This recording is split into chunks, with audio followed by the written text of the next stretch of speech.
Hola a todos, eh, buenas tardes. Para mí es un inmenso placer realmente y además un honor, por supuesto, acompañarlos en el día de hoy con esta presentación sobre fanatismo.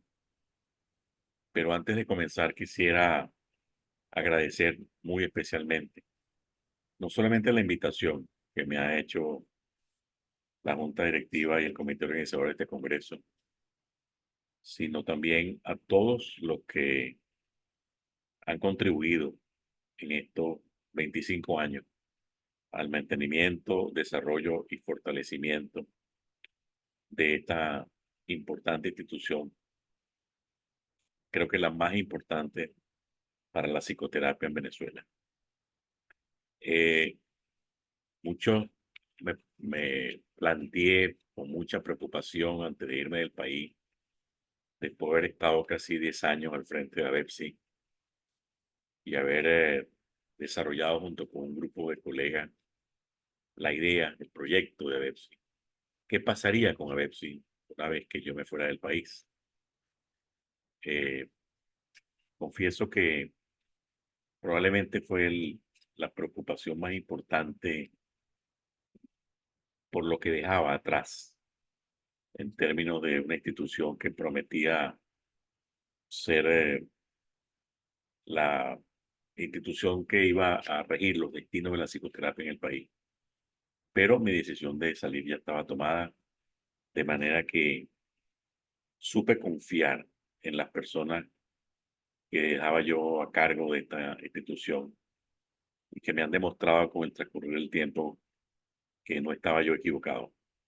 Lo hicieron tanto o mejor que yo y además se han encargado de llevar a ver si al más alto estándar de nivel científico, académico, como gremio, como institución y como zona de encuentro entre amigos y apasionados por la psicoterapia. Hoy les voy a hablar de un tema relevante, pertinente para la cultura contemporánea como es el fanatismo, que además toca directamente nuestro oficio. Por tanto, como veremos en unos minutos, el fanatismo está en todos nosotros y creo que hacer un alto para hablar, discutir y estudiar y pensar acerca del fanatismo es casi que una tarea obligada para cualquier psicoterapeuta.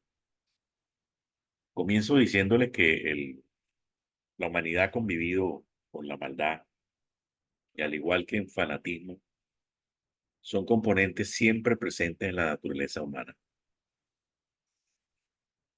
algo así como un gen del mal. La idea fanática, por su parte, puede manifestarse en diferentes momentos de la evolución de la personalidad, como ocurre en la vida del adolescente, y que puede ser parte de las vicisitudes propias de la misma, por ser esta una etapa que contribuye a la formación de creencias y que suelen ser tomadas como verdades. Con facilidad, el joven se vuelve fanático al otro. Sin embargo, algunas condiciones, como el resentimiento intenso, pueden contribuir al desarrollo de situaciones de mayor patología. Este es el caso en que la necesidad de una relación de pertenencia puede convertir en adeptos a grupos religiosos o de otro tipo y en que el objeto idealizado llena el vacío existente y por lo tanto una verdad única termina siendo la causa a seguir. Así un ataque a la percepción de la realidad sustituirá a esta por creencias absolutas. La sociedad actual tiende a aceptar e incentivar incluso cierto tipo de fanatismo, como son ciertas dietas, ejercicio físico, drogas, juegos, uso compulsivo del Internet, extenuantes trabajos, necesidad de éxito. También el culto a la personalidad, la idealización de líderes religiosos o políticos y la adoración de individuos seductores suelen ser formas comunes y extendidas de fanatismo. Debemos estar atentos entonces a ese fanatismo existente también en nuestra vida cotidiana. escondido detrás de ese anhelo de completud y de riesgo de ver al otro como amenaza si se atreve a cuestionarnos, además de la tendencia a aferrarnos a certezas, son todos aspectos infantiles que nos habitan. Al mismo tiempo, el comportamiento fanático y el negacionismo son producto y reacción en la sociedad actual de cambios sociales producidos por el desamparo, el neoliberalismo, el consumismo, la modernidad líquida, la sociedad narcisista, el declive de la función paterna, la necropolítica, el hedonismo volcado en aparatos, etc. El término fundamentalismo nació en los Estados Unidos de América a principios del siglo XX y fue inicialmente acuñado a algunos grupos protestantes que pregonaban el regreso al cristianismo original, fundando así sus creencias en una lectura literal de la Biblia. Sin embargo, en los últimos 20 años el fundamentalismo religioso y político ha producido un elevado número de ataques terroristas que han conmovido a la opinión pública en el mundo occidental. Pero la violencia no proviene solo de la privación y la frustración causada por una realidad social sin piedad.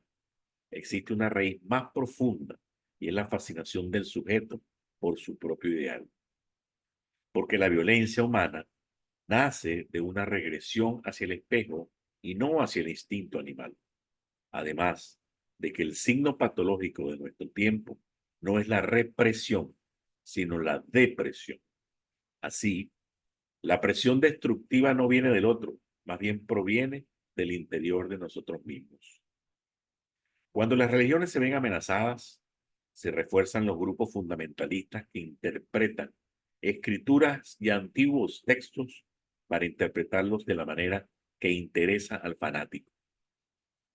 Podemos definir fundamentalismo bajo tres características básicas, como son una reducción selectiva de referentes, un sentido de certezas absolutas y un completo rechazo a cualquier alternativa posible que permita identificar rasgos comunes a diferentes fenómenos.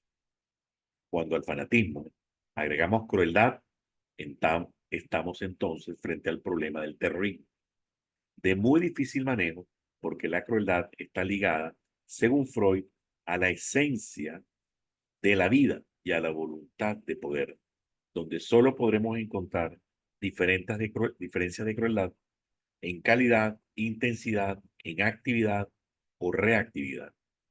Ante esto, Freud propone las estrategias de cultivar los lazos emocionales y la educación de los estratos superiores de hombres con mentes independientes para que dirijan de mejor forma a los líderes, aunque reconoce como problema que tanto los estados como las iglesias tienden a limitar la producción de mentes independientes en contravía de una comunidad donde la libertad consista en someter a la vida instintiva a la dictadura de la razón. El término fanático proviene del latín fanus, que significa templo. El fanático era el portero que vigilaba cuidadosamente el santuario. Con el tiempo, se denominó así al religioso fervoroso que se dedicaba exclusivamente a un único Dios. En la mente fanática no hay lugar a dudas, a tolerancia, alteridad, culpa, duelo, depresión o reparación. Se vive en un mundo hiperreal, donde las cosas son como se imaginan. El fanático se considera infalible y lucha por la salvación del otro. En realidad, lo que existe en el fanático es un intenso sentimiento de fragilidad y amenaza y un deseo irrefrenable de obligar a los demás a cambiar. La transmisión del fanatismo comienza en la primera infancia y la transmisión transgeneracional del resentimiento hace que las guerras fanáticas continúen por generaciones, porque lo contrario a llegar a acuerdos es fanatismo y muerte. Y es esa imposibilidad de dialogar algo que constituye al terrorismo, donde radica su carácter diabólico en el sentido más etimológico de la palabra, de diabolein, que significa separar, dividir. Parafraseando a Kant, ciertamente la paz perpetua no es otra cosa que un estado de reconciliación. Para intentar comprender este fenómeno, puede ser útil hacerlo desde dos perspectivas, la individual y la grupal. Debemos distinguir al fanático, mentor o fanatizante del adepto o seguidor, y por último a la víctima. Juntos constituyen una constelación y también la matriz de la secta donde impera el pensamiento totalitario.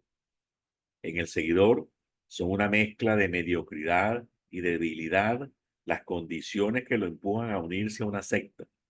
El líder, por su parte, es inflexible con sus procedimientos y finalidad. Goza de total autonomía para la abolición de la libertad de los otros y la construcción de un mundo donde todo le es posible o permitido y donde ninguna individualidad es respetada. Para eso, necesita ser mentiroso para sostener un universo ficticio que ha creado. A nivel grupal, vemos la necesidad de mantener ilusiones omnipotentes, un desborde de destructividad a través de proyecciones del ideal del yo sobre el líder carismático, la propaganda de aventuras gloriosas y el sufrimiento implicado en el materialismo, el individualismo y la búsqueda de un compañerismo compartido. Veamos ahora un primer ejemplo. Marcel Maciel, fundador de los Legionarios de Cristo, una secta del catolicismo creadora de un imperio de más de 25.000 millones de dólares en bienes raíces, alimentado por el lavado de dinero a través del Vaticano, además del tráfico de drogas y el tráfico de influencias. Bajo la protección de Juan Pablo II y Benedicto XVI, su imperio se mantuvo por más de 30 años, muriendo finalmente en su cama, con el único castigo de llevar en sus últimos años una vida de retiro y oración. Abusó de más de 175 menores sexualmente, con la colaboración de 33 sacerdotes, se hacía pasar por santo, aspiraba a ser canonizado y declaraba su misión como la de restaurar el reino de Cristo en la tierra. El fantasma de la pureza virginal regresa espectralmente en toda forma de ideología fundamentalista, encontrando su acto ideal en cada niño utilizado, la encarnación más atroz de la inocencia puesta al servicio ciego de la causa. Los niños, convertidos en predicadores y asesinos, pueden ser más despiadados que un adulto, porque aún no han elaborado simbólicamente el auténtico sentido de la alteridad y sacrifican su vida en nombre de la propia salvación como forma patológica de religiosidad sacrificial, porque es a través del sacrificio de sí mismos como podrán ganar el derecho de asimilarse a Dios, es decir, el premio sádico a la sumisión masoquista. Otra característica del fanatismo es que se contagia, como podemos ver en las multitudes hipnotizadas por el líder fanático. La euforia fanática de las masas evita la responsabilidad ética de asumir individualmente el peso de la propia libertad.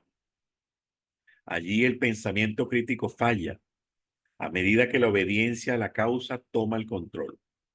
Es la esencia religiosa de todo fanatismo.